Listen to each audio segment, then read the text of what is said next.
camino a Dios, rostro del hombre, del mundo la luz, Señor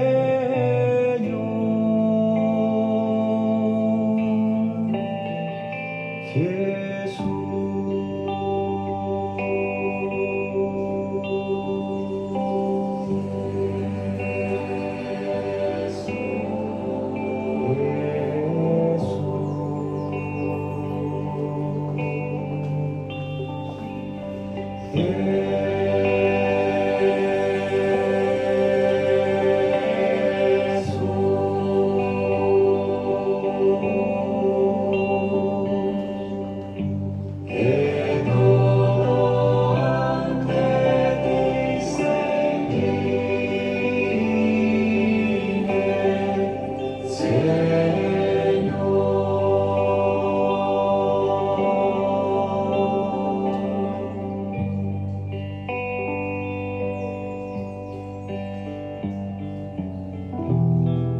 Aun siendo hijo, no retuviste ser igual a Dios, te hiciste esclavo, vaciado de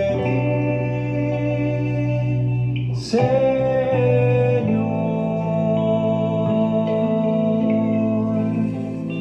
Jesús.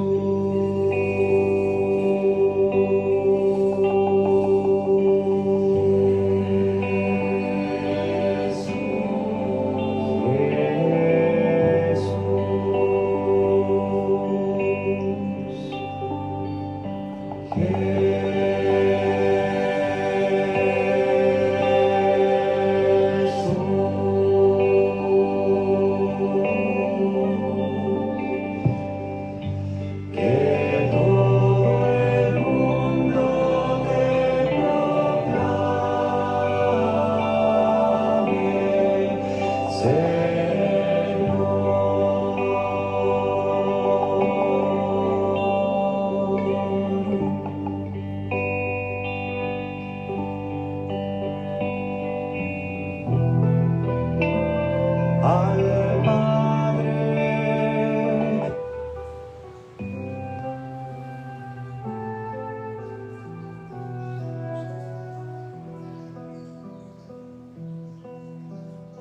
Hola, buenas tardes. ¿Cómo estamos? En una tarde un poquito fría y lluviosa, nos reunimos de nuevo para nuestras catequesis mistagógicas.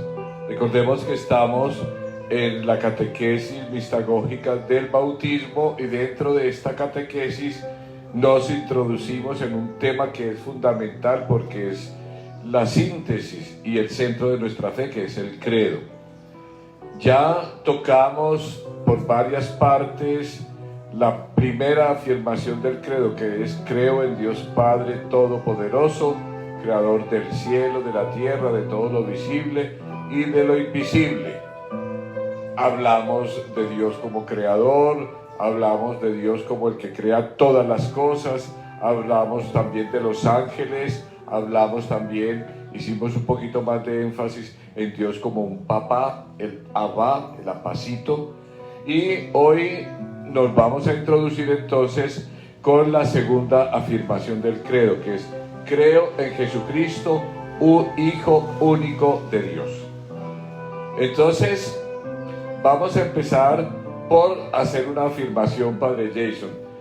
Tenemos que tener como muy claro que el centro de nuestra fe es Cristo. Él es el cuerpo central de nuestra fe y por lo tanto el centro del credo mismo. ¿Por qué? Porque es la aceptación de Jesucristo como el enviado del Padre y nuestro hermano.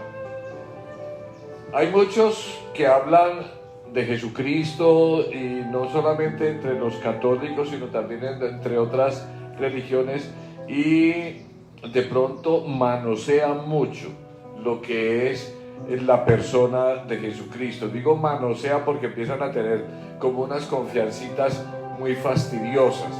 el chuchito, el mono, el amigo que nunca falla, y en otras religiones también lo tratan un poquitico en una forma desobligante, es como que es un profeta, etcétera, etcétera, etcétera. Pero para nosotros debemos tener la clara conciencia, la conciencia meridiana de que Jesucristo no es un hombre simplemente, como han pretendido hacerlo ver, tanto dentro de la Iglesia Católica algunos, como fuera de la Iglesia Católica. Jesucristo no es simplemente un hombre, Jesucristo es verdadero Dios y verdadero hombre.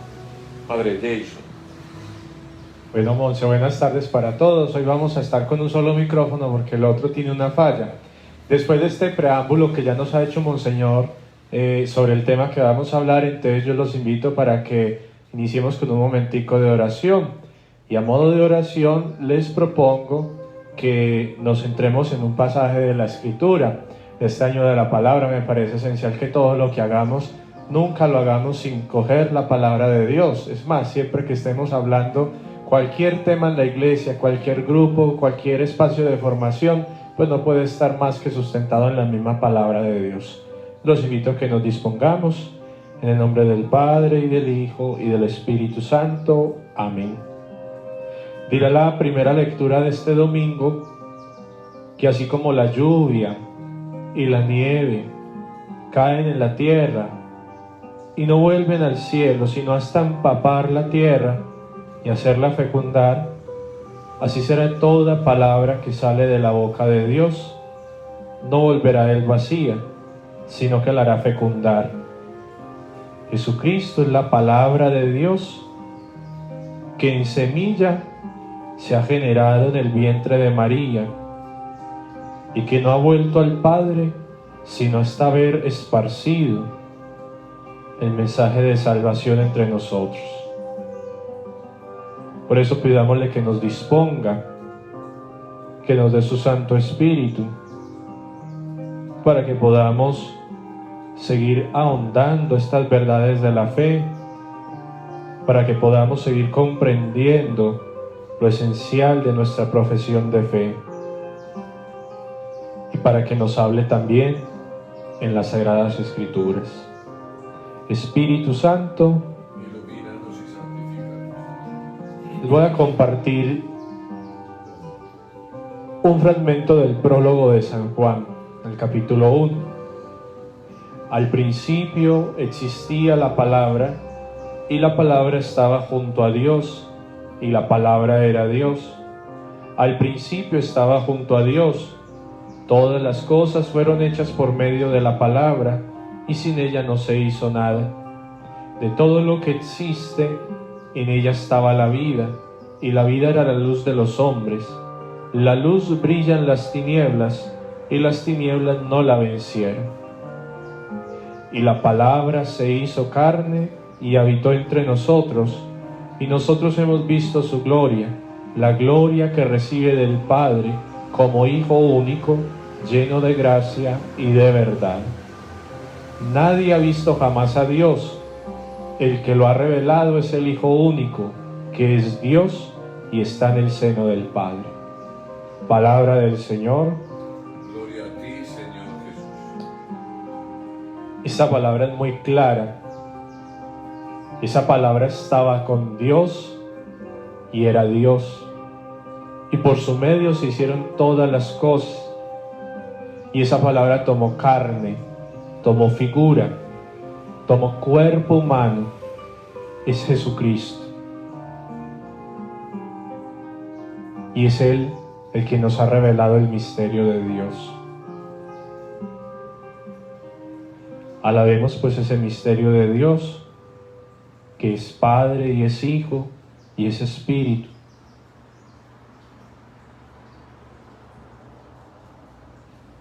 Gloria al Padre y al Hijo y al Espíritu Santo, como era en el principio, ahora y siempre, por los siglos de los siglos. Amén. Muy bien, Padre Jason, si quiere, pues entonces empezamos a tocar el tema, hablando un poquitico de los nombres de Jesús, ¿sí? Jesús tiene varios nombres, por decirlo de alguna manera. Es Jesús, es el Mesías, es el Cristo, ¿sí? Jesús, sabemos que en hebreo quiere decir Dios salva. Dios salva. Y esto es una cosa muy, muy especial y muy bonito, porque significa que el nombre mismo de Dios está presente dentro de la persona de su Hijo. Jesús quiere decir Dios salva, es decir, el mismo nombre ya está dentro de la persona misma de Jesucristo. Tenemos que es el nombre divino, el único que trae la salvación, Jesús. Tenemos como algunos textos, Juan 3, versículo 18, Hechos 4, versículo 12, y que de ahora en adelante puede ser invocado por todos porque se ha unido a todos los hombres en la encarnación. De tal forma de que no hay bajo el cielo otro nombre dado a los hombres que el que nosotros, con el cual nosotros debamos salvarnos, que es lo que dice Hechos, ¿cierto? En el capítulo 4, versículo 12. ¿Por qué no decís, Padre Jason, otro título de Jesús? Bueno, es que nosotros en el artículo de creo dice creo en Jesucristo. Ese nombre Jesucristo es un nombre compuesto por Jesús, que lo ha explicado Monseñor, y Cristo. Ya nos explicó Jesús, Dios salva. Cristo, que lo hablábamos cuando mencionamos también, pues hablando del bautismo, se mencionó en los óleos y el crisma. Cristo significa el ungido de Dios, el consagrado. Y cuando digo el consagrado, de una vez estamos diciendo el que tiene una misión especial. Entonces, ¿quién es el consagrado? Los profetas lo han llamado también Mesías. Es que Mesías es la forma hebrea para decir Cristo, que es la forma griega, Christos. Entonces, cuando hablemos del Mesías, estamos hablando también, pues es lo mismo que decir Cristo. Ustedes recuerdan el pasaje de Lucas 4, versículo 16 al 20, que Jesús llega a la sinagoga y dice: el Espíritu del Señor está sobre mí, porque me ha ungido y me ha enviado para dar la vista a los ciegos, para anunciar el año de gracia a los pobres, para liberar a los oprimidos, para rescatar a los que están sometidos. De alguna forma, Jesús se está expresando a sí mismo como el Mesías, se está reconociendo. Y otro signo que uno podría decir, Monse, del Cristo, es su entrada triunfal en Jerusalén, porque el profeta Zacarías habla del Mesías. Mira el Mesías, a tu Señor, que entrará humilde como rey de paz, en un borrico, hijo de Asémila. Bueno, entonces, de alguna forma esos gestos de Jesús ya lo están, o sea, él mismo está demostrando: yo soy el Mesías, el ungido de Dios. De todas formas, es muy importante tener presente que los discípulos llamaron a Jesús por su nombre hebreo, Jesús, Yeshua, pero va a ser la primera comunidad cristiana, los apóstoles, luego San Pablo con sus escritos, los que le van a ir dando gran relevancia al título Cristo, y entonces ya comienzan a unirlo como Jesucristo. Por allá las expresiones en las que saluda San Pablo: la gracia de nuestro Señor Jesucristo, el amor del Padre y la comunión del Espíritu Santo esté con ustedes. Entonces está hablando de Cristo. Perdón, Simón. Es que quisiera anotar ahí una cuestión. Cuando nosotros, y desde las primitivas comunidades cristianas, cuando decimos Jesucristo, estamos diciendo que Jesús es el Señor. Y eso es ni más ni menos que una profesión de fe. Jesucristo es el Señor. Jesucristo es el Kyrios. Jesucristo es Dios que nos salva. Jesucristo es el Señor de la historia. Jesucristo es el Hijo. Jesucristo es la salvación. Es una profesión de fe. donde se une lo que es el Cristo de la fe con Jesús histórico, es decir, el hombre y Dios, Jesús el Cristo. Miren esta cita bíblica que nos regala el Catecismo en el numeral 440, Hechos 2:36. Recuerden que después de Pentecostés, Pedro por fin va a hacer profesión de fe en Jesucristo pública, porque antes, acordémonos, lo había negado. Y dice: sepa pues con certeza toda la casa de Israel, que Dios ha constituido Señor y Cristo, Kyrios y Christos, a este Jesús a quien ustedes han crucificado. Mire que Jesús es el nombre es el nombre de Jesús en la tierra, el nombre histórico de nuestro Señor. Pero su categoría, podríamos decir, o su sello distintivo, es que Él es el Cristo, Él es el Señor. Eso ya es algo distinto. Cristo no es un nombre como tal. Cristo es su identidad de Señor, de ungido.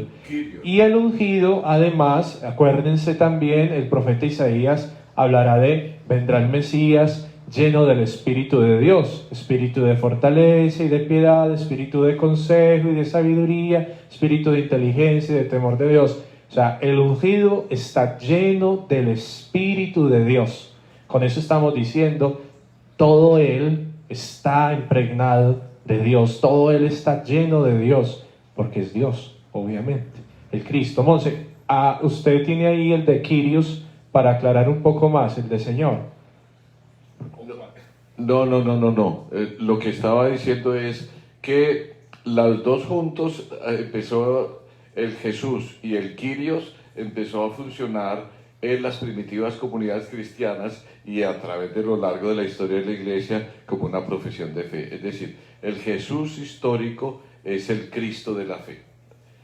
¿Sí? Aquel que se encarnó es el que resucitó. Aquel que nació de Santa María la Virgen, padeció, murió y resucitó.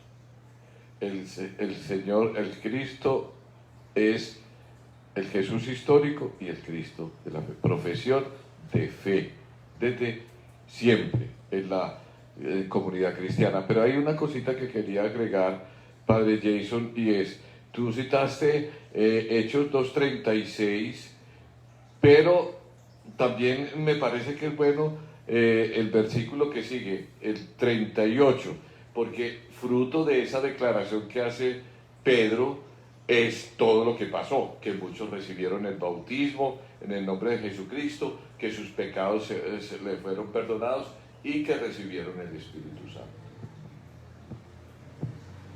Muy bien, entonces tenemos ya claro que será la primera comunidad cristiana, es decir, los primeros cristianos, donde están los apóstoles obviamente, los que comenzarán a proclamar a Jesús Cristo y Señor. Por allí ya Mercedes pregunta, entonces, los apóstoles, dice, ¿Jesucristo se le dice después de resucitado o estando aún entre sus apóstoles? La pregunta va a esto: los apóstoles le dirían a Jesús Jesucristo, ¿no? ¿Cierto? Los apóstoles le decían Yeshua, Jesús, o le decían Maestro. Pero acordémonos también que habrá profesiones de fe muy solemnes que harán, por ejemplo, Pedro, cuando en Cesarea de Filipo, él pregunta: ¿quién dice la gente que es el Hijo, que soy yo? Y Pedro proclama: tú eres el Mesías, es decir, el Cristo, el Hijo de Dios vivo. Ya le está dando otro título que aún no lo hemos tocado, ya lo vamos a tocar un poquito, el de Hijo de Dios. Pero no es que Pedro todo el rato se mantuviera detrás de Jesús diciéndole Hijo de Dios o Cristo, no, le decían Jesús, como en un ambiente más familiar. Y el otro título que hemos hablado, el Kyrios, Señor, se lo dirá también Tomás cuando le profesa fe ya al resucitado. Acuérdense que él le dice: mira mis llagas, toca la señal de los clavos. Y Tomás de rodillas dice: Señor mío y Dios mío, le está reconociendo su grandeza. Entonces, esos títulos son posteriores a la resurrección, es decir, para sus discípulos fue algo que se aclaró con la resurrección, con la glorificación del Señor. Antes no, para sus discípulos antes todavía era el maestro, Jesús, el profeta incluso para algunos, el que esperaban. Y acordémonos también esa connotación de Cristo Mesías, que Mesías lo miraban más desde el lado político, porque esperaban un Mesías que viniera a acabar con los romanos, a instaurar el reino de Israel. Ojo que no es el reino de Dios, sino el reino de Israel, en una mirada muy política, y Jesús va a desmoronar esa mirada política para hablar de algo más grande, pues que es el reino de Dios. Monse, ahí entonces he tocado ya el título Hijo de Dios. Vayámonos a ese punto. Jesucristo es el Hijo de Dios, es el Hijo primogénito, incluso es Hijo único de Dios, dice el credo. Bueno, ¿qué quiere decir todo eso? Bueno, vamos a ir como por pedaciticos, porque cuando se afirma que Jesucristo es el Hijo único de Dios, inmediatamente puede surgir otra pregunta. Pero si Él es el Hijo único de Dios, ¿por qué nos dicen que nosotros somos hijos de Dios? Entonces vamos a mirar un poquitico en qué sentido Jesucristo es el Hijo único de Dios y nosotros también somos hijos de Dios. Jesucristo es el único Hijo, el único que ha sido investido por el poder de Dios, el único realizador de su reinado, es el único camino, toda y la única verdad que Dios nos comunica, el único cauce por el que Dios nos da la vida. En ese sentido podemos decir que Él es el Hijo único de Dios, el Hijo único de Dios. Pues, ¿por qué? Porque ciertamente Jesucristo es el único Hijo de Dios y por eso mismo es el heredero único de todo lo que ha sido creado en el cielo y en la tierra.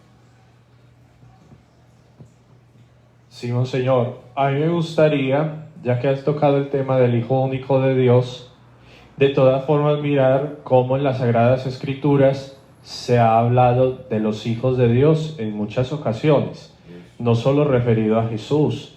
Recordemos en el Catecismo, si lo quieren buscar, numeral 441 va a decir que en el Antiguo Testamento el título de hijos se le ha dado a los ángeles, se le ha dado al pueblo de Israel, al pueblo elegido, se le ha dado a los hijos de Israel, se le ha dado a sus reyes, y de alguna forma se ha identificado el título también de Hijo de Dios para el Rey y Mesías, títulos con los cuales también designaban al Rey. Por ejemplo, David, por allá el Salmo que dice: tú eres mi hijo, yo te he engendrado hoy, pídemelo, te daré en herencia a las naciones. Es un salmo a David, pero ese David es una prefiguración solamente del verdadero Mesías, de Jesucristo, que es hijo de David. Él mismo también lo han proclamado hijo de David. También el Hijo de Dios en algún momento se refería a Aarón y sus hijos, es decir, a los sacerdotes, y también a los profetas se les ha llamado hijos de Dios, en cuanto que son siervos de Dios, el siervo de Dios. Ahora, pero a Jesús propiamente como el Hijo único de Dios, que ahorita Monseñor decía es que es el único por el cual nosotros nos salvamos, es el mediador entre Dios y los hombres, eso ya es otra cosa, es mucho más grande que ser simplemente Hijo de Dios. Y en el Evangelio lo van a proclamar fuertemente Pedro, ya les decía, cuando tú eres el Hijo de Dios vivo, pero Jesús también lo va a proclamar en su pasión, cuando le preguntan, ¿eres tú el Hijo de Dios? Y él responde, yo lo soy, yo soy.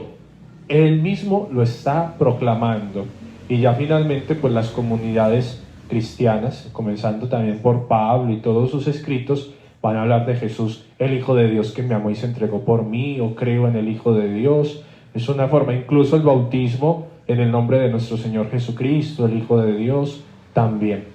Pero bueno, sigamos con esa pregunta que usted hacía, Monseñor, de por qué entonces nos llamamos hijos si el Hijo único, pues decimos Hijo único de Dios, es Jesucristo. No vamos a responder inmediatamente, vamos a seguir un poquitico más. Yo quiero que leamos este texto de Filipenses 2, 7, 8, dice que Él, a pesar de ser Hijo único de Dios, y por tanto heredero, no solamente es eso, sino que se despojó de sí mismo tomando, estoy leyendo textualmente, tomando condición de siervo, haciéndose semejante a los hombres y apareciendo en su porte como hombre, y se humilló a sí mismo, obedeciendo hasta la muerte y una muerte de cruz. Repito el texto, Filipenses 2, versículos del 7 al 8. Entonces fíjense, siendo el hijo único, a pesar de ser el hijo único, se despojó de su título. Y fíjense que contrariamente a nuestro modo egoísta de obrar y de concebir la justicia, ¿qué hizo?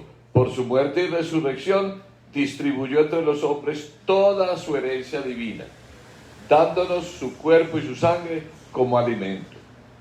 Perdón. No guardó para sí nada, no retuvo para sí nada. Como heredero único, imagínense qué contradicción, no tenía una piedra donde reclinar su cabeza. Recuerden Lucas 9, versículo 58. Tentado en el desierto, el hijo único rechazó enérgicamente toda forma de grandeza y dominación para hacer la voluntad del Padre. Lucas 4, versículos del 1 al 13. Entonces, el Hijo único se rebaja, asume nuestra condición para hacernos a nosotros hijos en Él. Monse, usted ha citado Filipenses 2, del 7 al 8, el texto completo del himno es desde el 6 al 11. Eso es un himno muy hermoso de San Pablo, un himno cristológico, que es conocido también como la kenosis, es decir, en griego el abajamiento, el despojamiento, el vaciamiento de Cristo, que siendo Dios se hizo como nosotros, lo que usted decía, no tenía ni dónde reclinar la cabeza. El Hijo de Dios entonces ha hecho por nosotros el mayor sacrificio, que fue despojarse de esa condición gloriosa y hacerse uno como nosotros. Pero tengamos presente que como Hijo de Dios fue preservado del pecado, es decir, pues Él no fue semejante en pecado, eso sí no, pero sí en cosas tan humanas como llorar, como sentir hambre, como tener sueño, como cansarse, como incluso tener miedo, porque todas esas emociones las expresó Jesús y uno puede encontrar un montón de emociones muy humanas. Incluso el Señor se indignó y se enojó con los vendedores del templo, expresiones muy humanas en Jesús. Hay una pregunta de, a ver, yo veo de quién era la pregunta, por allí, bueno, pero más que pregunta es que sus discípulos igual, que en la palabra igual le decían Mesías y Salvador. Sí, claro, tú eres el Hijo de Dios vivo. La samaritana dice, ¿no será este el Mesías? Tú eres el Salvador de Israel, Hosana al Hijo de David. A él le van a decir muchos títulos dentro de su momento, digamos, público, su vida pública en Israel. Pero lo que estaba diciendo ahorita es, ya en el conversar con sus discípulos, con toda seguridad no le decían títulos cristológicos, sino pues Maestro, Jesús, ¿cierto? De pronto el que fue ganando mucho o teniendo más fuerza ya en torno al misterio del resucitado ha sido el de Señor.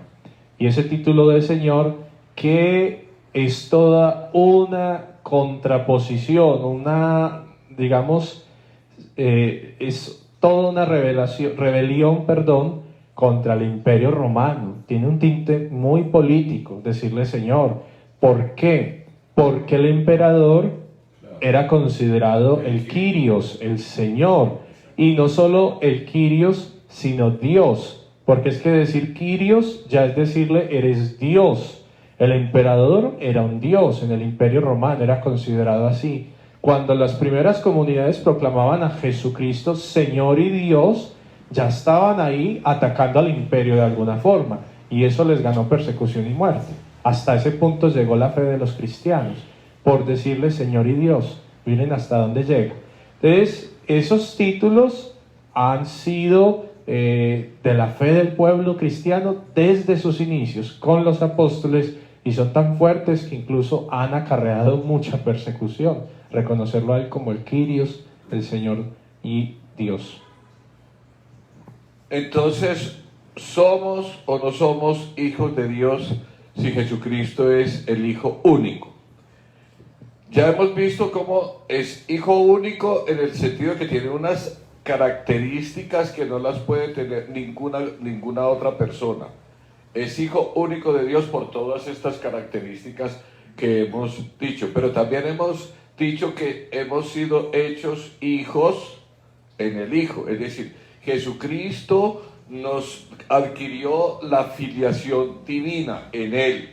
Por eso, por el bautismo, nosotros vivimos de su vida. Recuerden Gálatas 3, versículo 37. Y además somos una sola cosa con Él. Gálatas 3, 27. Que es el primogénito entre muchos hermanos. Dice Romanos capítulo 8, versículo 29. Con Él podemos llamar a Dios Papá. Recuerden, Romanos 8, versículos del 14 al 15. Y somos herederos de la gloria del Padre que Él nos preparó. Entonces, si somos hijos, entonces también tenemos derecho a la herencia.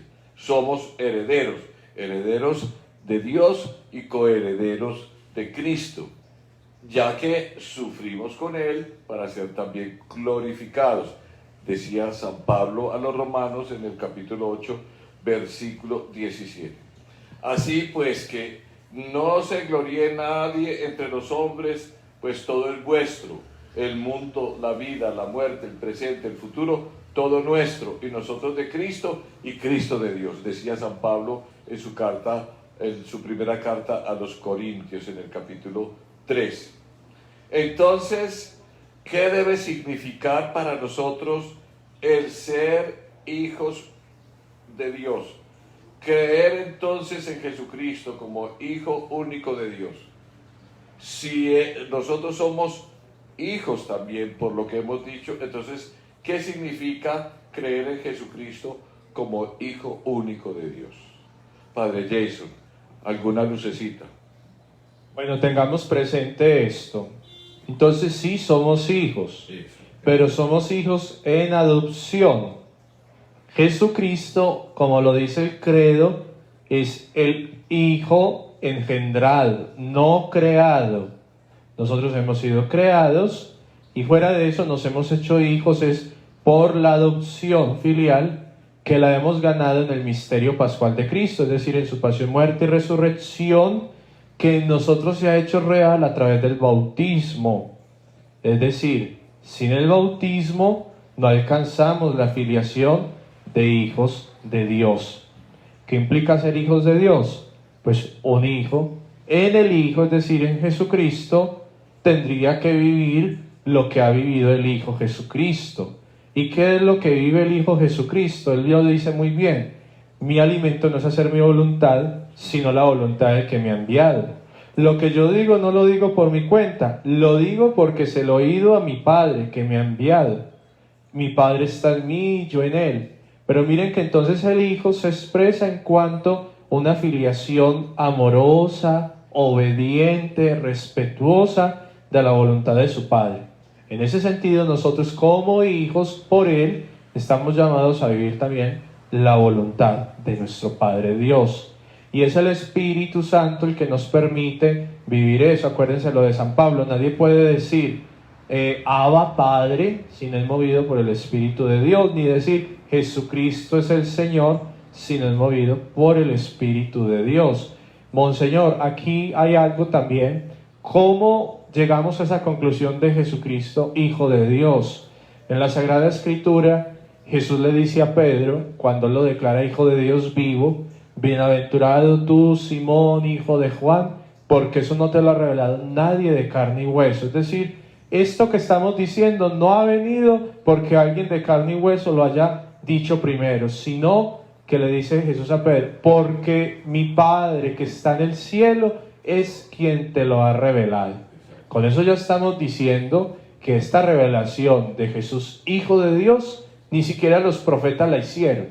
Es una revelación que viene dada por Dios mismo, que le manifestó Pedro a Jesús, pero que también lo manifestarán los cristianos en los primeros siglos. El Padre ha revelado al Hijo. Lo dice muy bien también Jesús en el Evangelio, lo decía de hace 8 días del domingo: nadie conoce al Hijo sino el Padre. Nadie conoce al Padre sino al Hijo.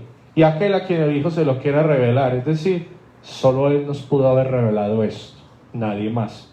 Ya nosotros lo que hacemos es transmitir lo que Él reveló, pero nosotros no nos inventamos esto. Exactamente. Y hay una cosa también que tenemos, enfatizando un poquitico lo que estaba diciendo el padre Jason. Fíjese, Jesucristo como el Hijo, el único Hijo, habíamos dicho, en el bautismo nos hace a nosotros hijos de Dios. Él es el único que puede, como Hijo único, revelarnos al Padre. ¿Cuál es la actitud de nosotros como hijos de Dios? Aceptar en Jesucristo la voluntad del Padre, como decía ahora el padre Jason. La propuesta de vida del Hijo debe ser la propuesta de vida para que nosotros la aceptemos como hijos adoptivos de Dios. Me parece muy bonito lo que decía el padre Jason, y que eso lo clarifica muy bien. Jesucristo es el Hijo, generato non creato, como dicen en italiano, generado pero no creado, de la misma naturaleza que el Padre. Nosotros somos hijos de adopción en el Hijo, que nos devolvió, o nos da, mejor dicho, la dignidad de hijos. Por eso el proyecto de vida que presenta Jesús para todos los cristianos es reconocernos como hermanos todos, y eso compromete todo lo que es la historia de la humanidad, compromete una acción muy grande de compromiso a todo nivel, a nivel político, religioso, económico, cultural, etc. La propuesta de vida de Jesús tiene que hacer que nosotros, todos los hombres, seamos hermanos, para que cuando llegue el momento de la recapitulación de todas las cosas en Cristo, como decía San Pablo, todos nos podamos presentar con la cabeza en alto, con la frente en alto, como hijos del mismo Padre. ¿Por qué? Porque el Hijo, el único Hijo, hizo en nosotros esa obra maravillosa por la presencia y acción del Espíritu Santo en nosotros. Monseñor, hay varias preguntas. Por un lado, pregunta Hugo Alberto Valencia: ¿por qué en el credo se dice que bajó al infierno? Si es hijo de Dios, ¿por qué bajó al infierno? ¿Por qué tenía que ir a hacer allá? Si es hijo de Dios. Pero yo le voy a responder que esa se queda para más adelante, porque todavía no vamos a entrar a explicar eso de bajó a los infiernos. Estamos en creo en Jesucristo, su único Hijo, nuestro Señor, que nació de Santa María Virgen. Cuando pasemos a ese punto, no se la pierda, por favor, Hugo, vamos a explicarlo de bajó a los infiernos. Dejémoslo en el tintero, así que no voy a decir más. Pero si hay otras preguntas por aquí referentes a lo que hemos ido estando hablando.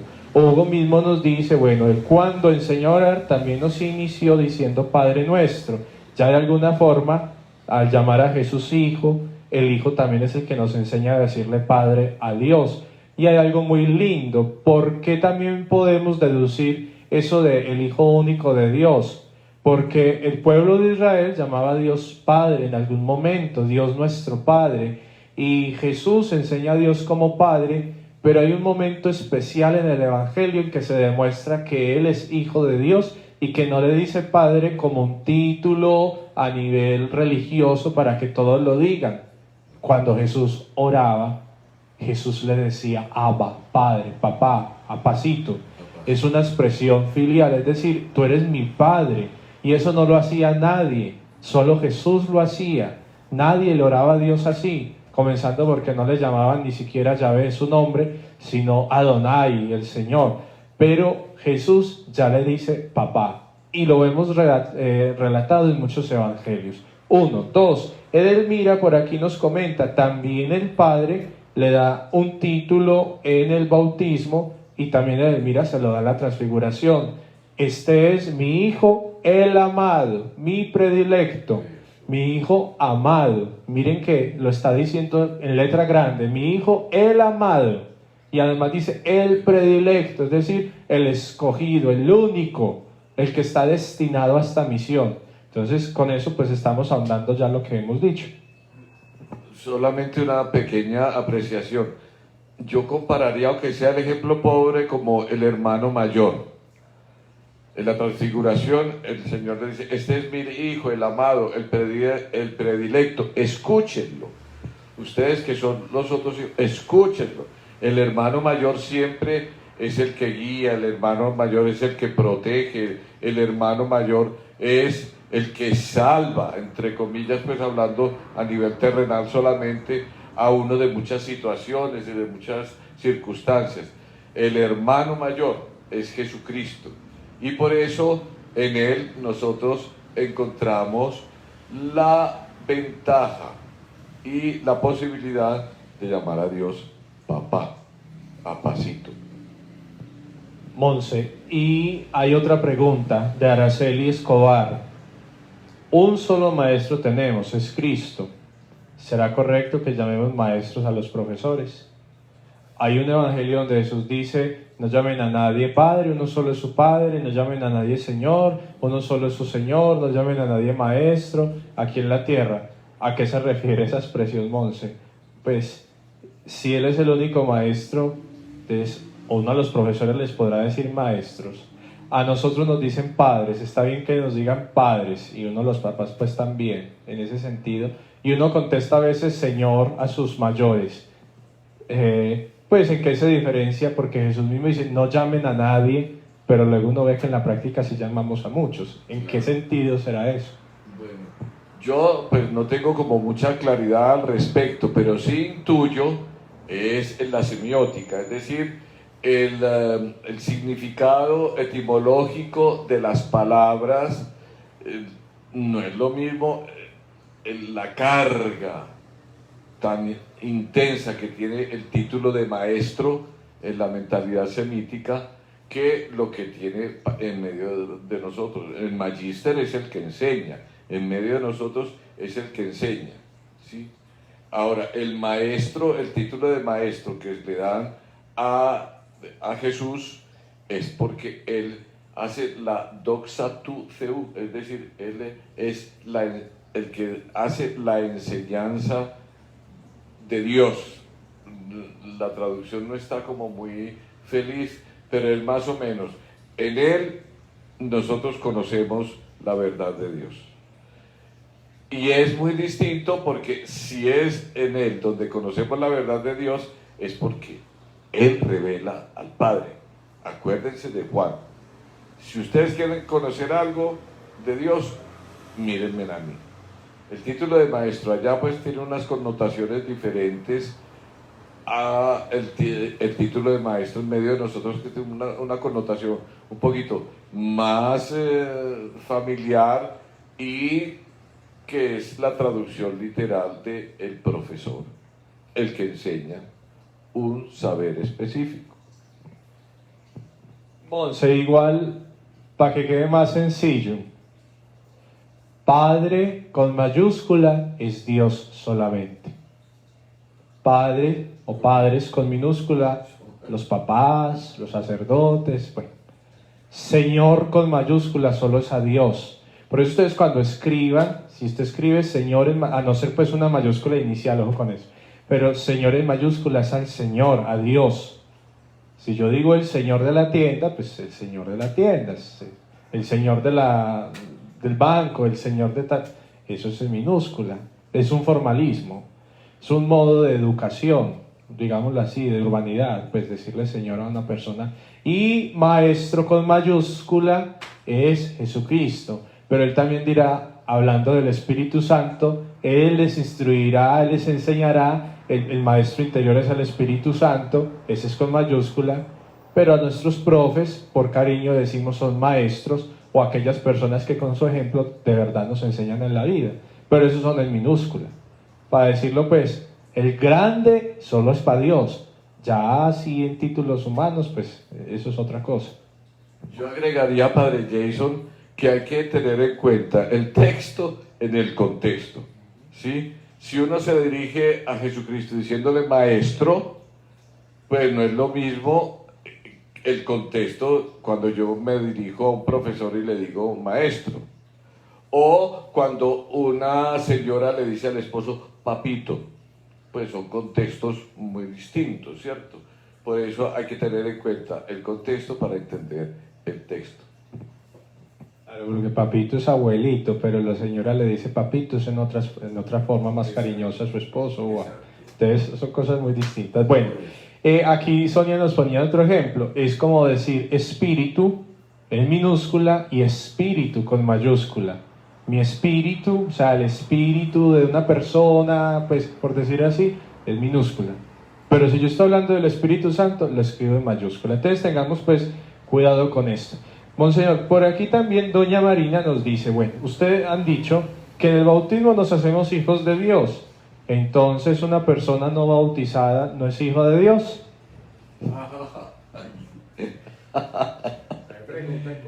Sí, claro. Miren, hay una realidad que el Concilio Vaticano II la ponía, pues, patentica, muy clara, y es esto: existen las semillas del Verbo. ¿Qué son las semillas del Verbo? Es decir, todo aquello que como característica, como cualidad, como perfil, por decirlo de alguna manera, de Jesucristo, existe en la humanidad. Recuerden que Él asumió la condición de hombre, se encarnó, se hizo hombre, y en Él está representada, asumida, no solamente representada, sino asumida toda la humanidad menos en el pecado, ¿cierto? Esa bondad de Jesucristo, ese poder salvífico de Jesucristo, se encuentra en todos los hombres, en todos los hombres. Cada uno, sea ateo, protestante, maoísta, budista, indígena, lo que sea, siempre encontraremos en su corazón esas semillitas del Verbo, es decir, esa bondad, ese sentimiento de solidaridad con los otros, ese deseo de servir, ese buscar calidad de vida para sí, para los suyos, etcétera, etcétera, etcétera. Esas semillitas del Verbo nos hacen hijos de Dios también. Pero ¿qué es lo que hace el sacramento del bautismo? Me da a mí la filiación divina y el derecho al reino, el derecho a la herencia. Pero eso no quiere decir que los otros estén excluidos. Es como si yo les dijera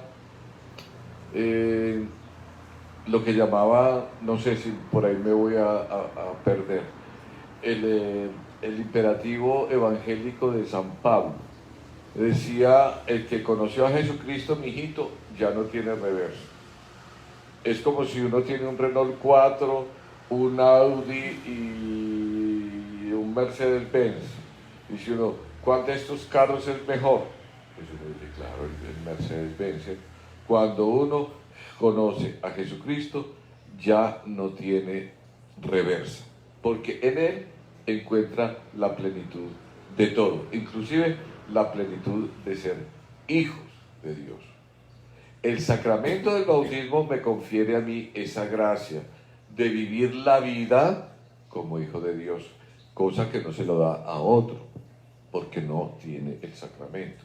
Eso no quiere decir que el otro no sea hijo de Dios, pero el sacramento me condiciona a mí para ser hijo de Dios con una gracia especial, con la presencia y acción del Espíritu Santo en mi vida. Pero eso no lo da sino el bautismo, la gracia del bautismo.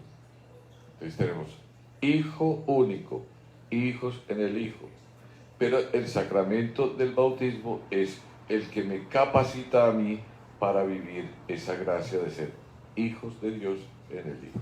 Ser herederos del reino, es decir, tener derecho a la herencia, pertenecer a una familia que es la familia de los hijos de Dios. Esas características no las da sino el sacramento del bautismo. Estoy hablando desde la fe. Es como un amigo de su hijo que usted recibe en su casa, porque es amigo de su hijo, que le da comida cuando visita a su hijo, que lo quieren mucho ustedes, porque es amigo de su hijo y hasta le dicen que es como un hijo para ustedes. Pero en el fondo saben que no es su hijo, ¿cierto? En ese sentido, pero eso no quiere decir que ustedes no lo quieran, ¿cierto? Lo pueden amar. La Iglesia, por ejemplo, ha reconocido, con esto que mencionábamos, alrededor de las semillas del verbo, ha reconocido personajes del talante de Gandhi, hinduista, o de Nelson Mandela, creo que era anglicano, episcopaliano, Martin Luther King, luterano, o Dietrich Bonhoeffer, que era un evangélico, un protestante. Los han reconocido como mártires, como ejemplos de valores cristianos, como ejemplos de paz, de amor al prójimo. Y en ese sentido uno podría decir, estas personas y muchos otros que han trabajado por la verdad, por la justicia, por la paz, que han defendido al pobre, que han hecho el bien, uno puede decir, en ellos se manifiesta el amor de Dios también, en ellos se manifiesta su gracia y en ellos también, para ellos también hay salvación. Pero ellos no podían, por ejemplo, recibir la comunión eucarística, que es un bien tan preciado de los hijos de Dios, que es ya la pregustación del reino eterno, o recibir el perdón de los pecados, que es un bien que solo tenemos los hijos de Dios, en el bautismo. Entonces, miren que ahí ya hay cosas que nos hacen diferentes, pero sin llegarnos a discriminar o a aborrecer, como se llegó de pronto en algún tiempo con los que no eran católicos. Exacto.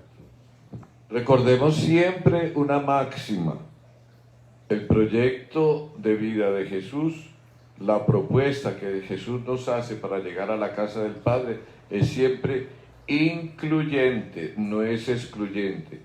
Nadie, absolutamente nadie es excluido de la propuesta de vida de Jesús para llegar a la casa del Padre.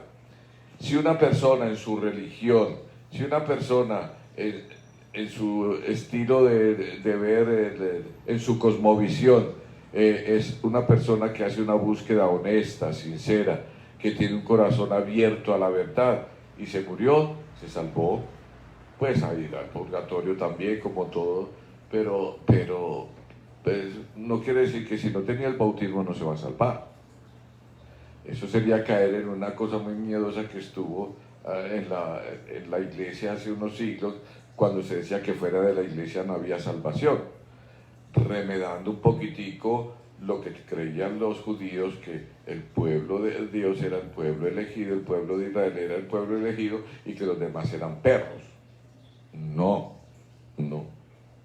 La salvación es abierta para todos. Lo que pasa es que hay una oferta para vivir la vida en una forma especial a partir de unas gracias especiales que el Señor nos va dando en los diferentes sacramentos.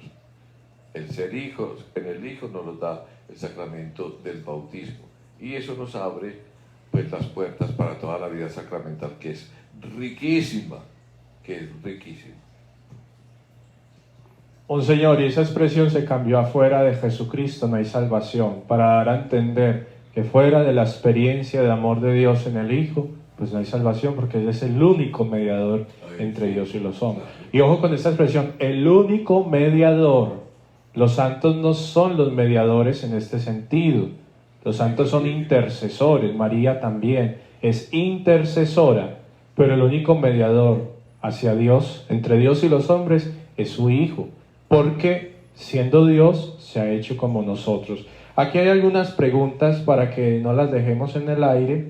Bueno, hay unas que no logro entender, entonces quedarán, no sé si las aclaran. Alguien dice: padre, mirando el catecismo observé que dedican un capítulo a creo en Jesucristo, Hijo único de Dios, o sea, el más importante.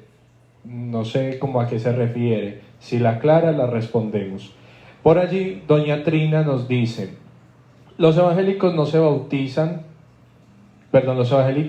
cuando están mayores y lo hacen en el nombre del Padre, del Hijo y del Espíritu Santo. Pregunto, ¿como no son bautizados en la religión católica, no son hijos de Dios? Pero yo creo que ya quedó claro que sí, son hijos de Dios, Pero además también que quede claro algo, la iglesia reconoce el bautismo cristiano de las iglesias cristianas que han tenido sucesión desde los apóstoles, es decir, por ejemplo, los luteranos, los anglicanos y la iglesia, hay iglesias protestantes. No toda iglesia de garaje es cristiana y no toda iglesia de garaje tiene bautismo válido, pero hay bautismos luteranos, anglicanos u ortodoxos también que para nosotros son válidos. Y si ellos se vinieran a la fe católica, no se vuelven a bautizar porque ya han sido bautizados. Se confirman que es distinto. Bueno. Y aquí Araceli pregunta, en caso de emergencia debido a muerte, si no hay sacerdote en el bautismo, ¿lo puede celebrar un laico? Pues no completó la pregunta, pero creo que iba para eso. Sí, claro. En caso de urgencia, cualquier persona puede bautizar usando la fórmula trinitaria y profesión de fe. E incluso hasta un ateo puede bautizar en caso de una emergencia que realmente es emergencia. Pues tendría que ser en el lugar más apartado del mundo donde no hay ni presencia de un cristiano. Bueno, como preguntas eso, Monseñor, yo creo que por hoy nos quedamos con esto. Creo en Jesucristo, su único Hijo, nuestro Señor. Jesús, Cristo, ungido Mesías, Señor, Hijo único de Dios. Dentro de 8 días entonces seguimos con que nació de María la Virgen por obra y gracia del Espíritu Santo, porque hoy no nos alcanzó ya para seguir. Pero quisiera aclarar un último término sobre Cristo. En la Escritura encontramos muchas veces el Hijo del Hombre. Ese título nos confunde, porque entonces a veces el Hijo del Hombre se refiere al Hijo de Dios o a qué hombre, como así. Y eso es una expresión apocalíptica. Hablo no del Apocalipsis, sino de la literatura apocalíptica que usa Daniel, y se refiere a que uno nacido de hombre va a ser es el Salvador. Con esto estamos reconociendo que el Hijo de Dios se ha encarnado, es decir, que se hizo hombre de verdad, hombre con todo lo que significa la humanidad, para decir que no es un espectro disfrazado de hombre, un espíritu con aspecto de hombre, como han dicho algunas herejías, sino que en verdad también se hizo hombre. Pues de pronto dentro de 8 días aclaramos lo de se hizo hombre con lo de la encarnación. Muy bien. Yo quisiera que termináramos con un texto de Romanos, versículos 9 y 10, que dice: porque si confiesas con tu boca que Jesús es Señor y crees en tu corazón que Dios le resucitó de entre los muertos, serás salvo. Pues con el corazón se cree para conseguir la justicia y con la boca se confiesa para conseguir la salvación. Bueno, por hoy terminamos ahí. Que tengan una feliz noche. Gracias por estar con nosotros. Nosotros estamos muy contentos con ustedes. Que Dios los bendiga, y nosotros también, el Padre Jason y yo, les vamos en el nombre de Él a impartir nuestra bendición.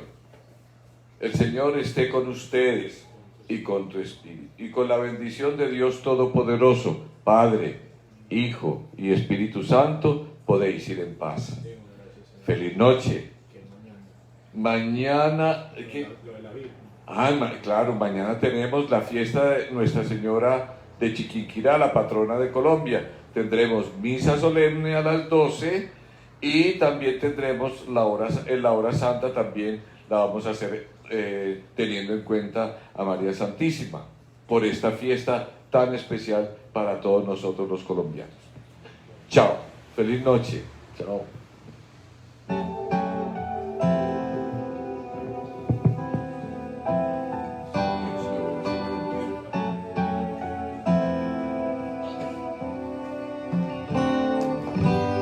Más allá de lo que me digan, por encima de lo que mis ojos logren ver, está mi esperanza puesta en ti, Jesús de Nazaret. Más allá de toda teoría, encima de lo que me canse caminar en fe. Está mi confianza puesta en ti y lo confesaré. Yo creo en ti, en tu poder, en tu amor.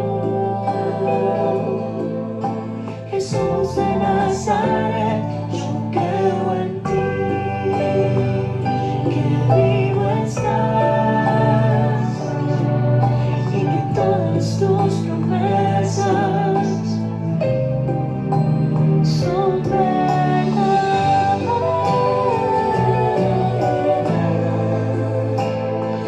son verdad.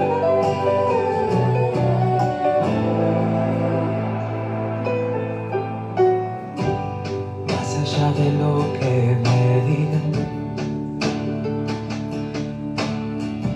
por encima de lo que mis ojos logren ver, está mi esperanza puesta en ti, Jesús de Nazaret.